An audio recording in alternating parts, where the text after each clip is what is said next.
As more and more of Jeffrey Epstein's emails continue to be released, Donald Trump continues to flail on Truth Social, trying to direct the narrative away from Jeffrey Epstein and onto literally anything else that he can. The Democrats are trying to bring up the Jeffrey Epstein hoax again because they'll do anything at all to deflect on how badly they've done on the shutdown. And you can see here towards the bottom, there should be no deflections to Epstein or anything else, and Republicans involved should be focused only on opening up our country and fixing the massive damage caused by the Democrats. It is worthy to note that these documents that have been released so far are simply from the Epstein estate and not from the massive document dump that would occur if the Epstein Files Transparency Act passes, which is what Adelita Grijalva just signed on to as the 218th signature to bring that document to a vote on the floor. There are way more documents, tons of more documents that are going to be released. And today we're going to look at exactly what that bill calls for to be released to the public in honor of transparency. Please don't forget to like this video and subscribe to my channel as we're going to start getting into the Epstein files that are being released. And we're going to start with this email first, where you can see Jeffrey Epstein and Kathy Rumler discussing, as she sends a story from the New York Times she believes that Epstein would find interesting.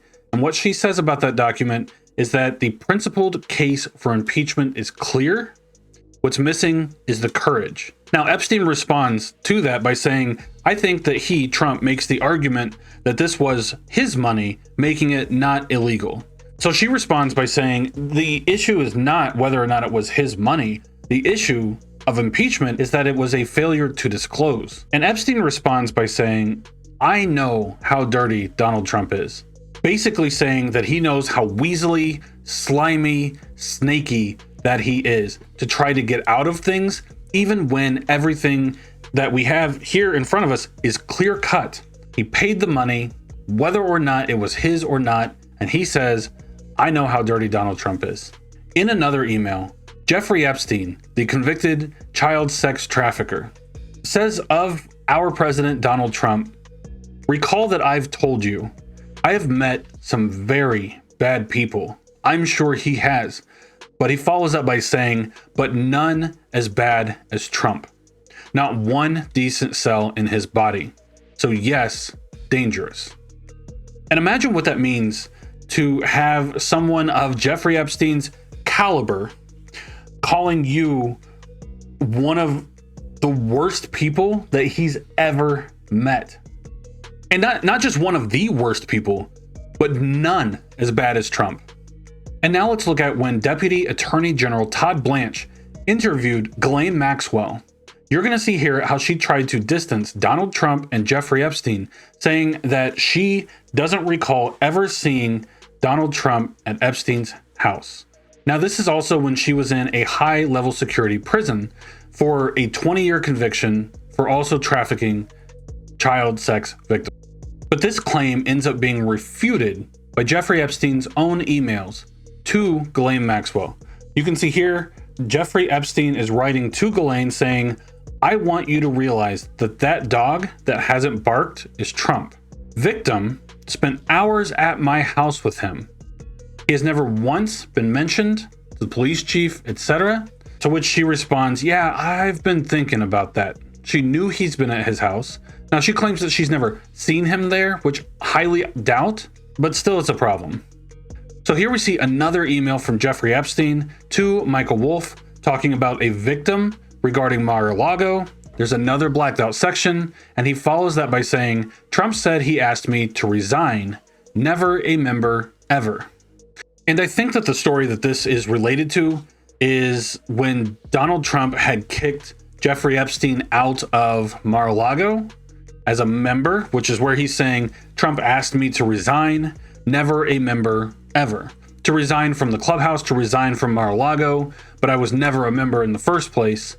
This is supposedly around the story of Jeffrey Epstein stealing girls from Donald Trump from Mar-a-Lago. This seems like this lines up exactly with that. He says, of course he knew about the girls, as he asked Ghislaine to stop. Now, Ghislaine obviously is recruiting. Donald Trump is asking Ghislaine to stop. And this was the big falling out that Trump and Epstein had, according to Trump. And then another email here with Michael Wolff. This was shortly before a CNN debate. Michael Wolff says, I hear that CNN is planning to ask Trump tonight about his relationship with you, either on air or in a scrum afterwards. To which Jeffrey Epstein responds, if we were able to craft an answer for him, what do you think it should be? And Michael Wolff responds by saying, I think that you should let him hang himself. If he says he hasn't been on the plane or to the house, then that gives you a valuable PR and political currency. And to me, what that says is that you have the proof. You have the information, you have the proof. This gives you valuable political currency. And he follows that up by saying, you can hang him in a way that potentially generates a positive benefit for you. It sounds like he's saying you could out him with all of this information. You could out him with the proof that you have that he has been on your plane, that he has been to your house. And then he follows up by saying, or if it really looks like he could win, you could save him, generating a debt.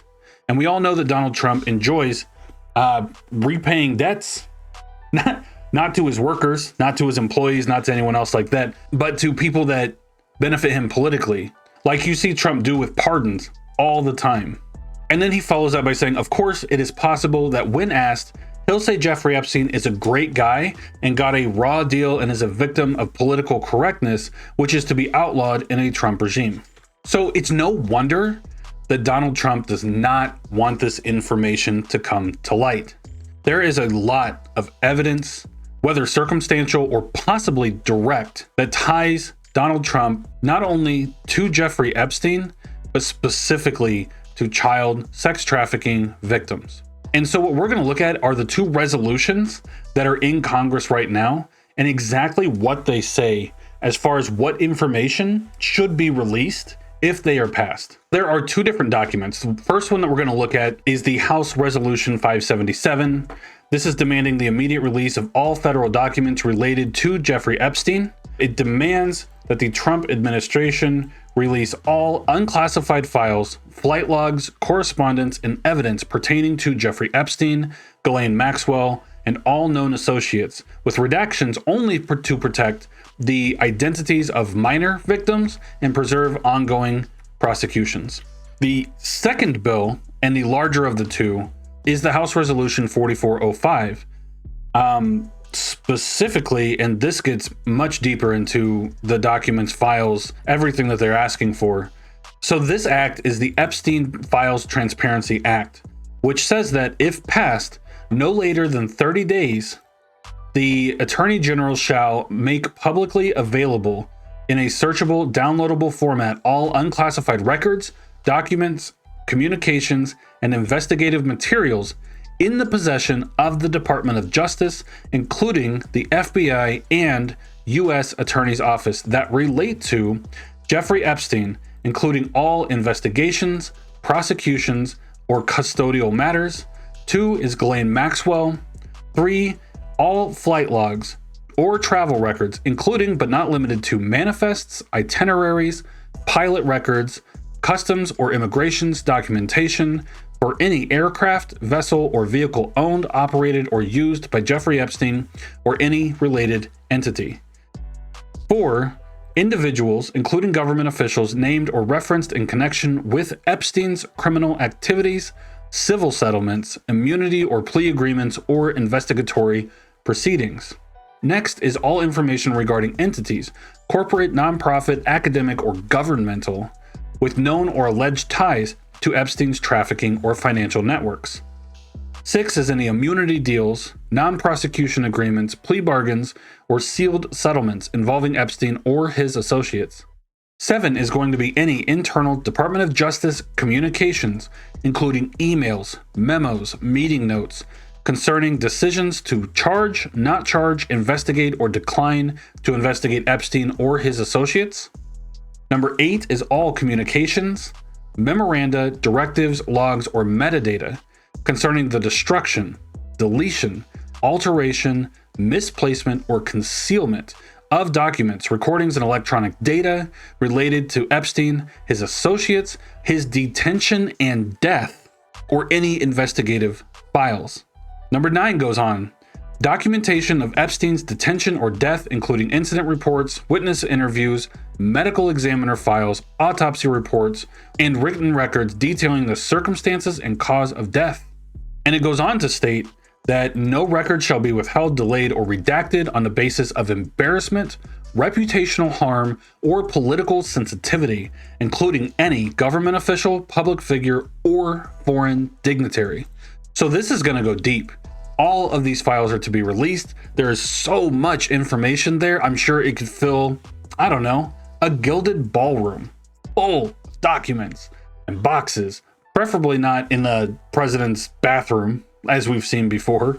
So given that these files are on the precipice of being voted on, that their release is imminent, it seems like there are a lot of Republicans that are on the side of releasing those files. I can't imagine if they would vote against that bill and what it would do for their political careers. It would be absolute sabotage. I know that we've said that before, as far as different things that should have blown up this presidency over and over and over again, and all of the different Republicans, but this seems like this is different. What's happening inside of Trump's inner circle, what's happening in the White House right now, is that Donald Trump is calling in Republican congresswomen, including Nancy Mace and Lauren Boebert, into the Situation Room with multiple other high-ranking government officials to try to lobby them to vote no against the bill. Breaking news, CNN has learned there will be a meeting today inside the White House as aides try to manage a potential House vote on the release of the Epstein files. This comes, of course, just hours after Democrats on the Oversight Committee released emails from Jeffrey Epstein himself mentioning Donald Trump by name multiple times. I want to get straight to CNN's Caitlin Polance. Caitlin, what are you learning? Well, the House is releasing these files, but it's not everything that the federal government has. Dana, there's additional files still held by the Justice Department that some Republicans on Capitol Hill are in support of releasing. And so that is causing a political response inside the White House right now, where there is a meeting planned, or was a meeting planned today, about the House effort to try and force a vote to get the Justice Department, the Trump administration, to release the rest of the FBI files, the Justice Department files, everything from years of the investigation into Jeffrey Epstein and others, things that have not seen the light of day yet. What one source tells me, we have multiple sources confirming that this meeting is happening, but what one source tells me is that this meeting was planning to include some key figures from the Justice Department: the FBI Director Kash Patel, the Attorney General Pam Bondi, the Deputy Attorney General Todd Blanche, and then one of those Republicans in support of transparency, Republican Representative Lauren Boebert of Colorado. So what might happen at this meeting if Boebert could be swayed in a different direction on wanting transparency here? That is all something that is going to be at issue, and that the White House is clearly concerned about, having discussions about it. On top of that, Dana, another thing to remember here is that the Justice Department has tried many different ways to distract from releasing the full Justice Department files. They tried to get grand jury records out there. Blanche talked to Ghislaine Maxwell, a co-conspirator in Florida. When Ghislaine spoke to Todd Blanche, she told him that Trump himself never acted inappropriately, and she never saw anything untoward in any way toward underage girls. Dana? Yeah, but she also said he was never at the House, and in the email, Epstein said he was at the House. So this is going to be a very interesting meeting. The fact that Lauren Boebert is going to be there is especially fascinating. But thankfully, there's been reporting after the fact that Lauren Boebert has decided not to cave to the pressure of this president, that she is going to stand up for the victims of pedophilia, of child sex trafficking, and that she will continue to vote yes on releasing all of the documents and on releasing the Epstein files. It sure looks like Congresswoman Lauren Boebert did a brave thing today. Few people in politics are more polarizing. Can I stop for a second and just say that it's wild that it has to be positioned that it is brave to stand up to pedophiles, that it is brave to not want child sex trafficking. I'll let this continue, but I just think that's a wild stance that we have to take in America today. It's crazy. But put politics aside and consider what is being reported by the New York Times, CNN, and others, that President Trump directly pressured Boebert to help him stop the release of the Epstein files by pulling her support off a congressional petition and sinking that effort. Reports say the Trump White House also brought Boebert into the Situation Room for a meeting with the Attorney General and the FBI Director, who we should note are accused of using the Justice Department to punish people who defy the president. And by all appearances, Boebert did defy the president, despite the pressure and the reported threats, stood firm against the wishes of her party and her president.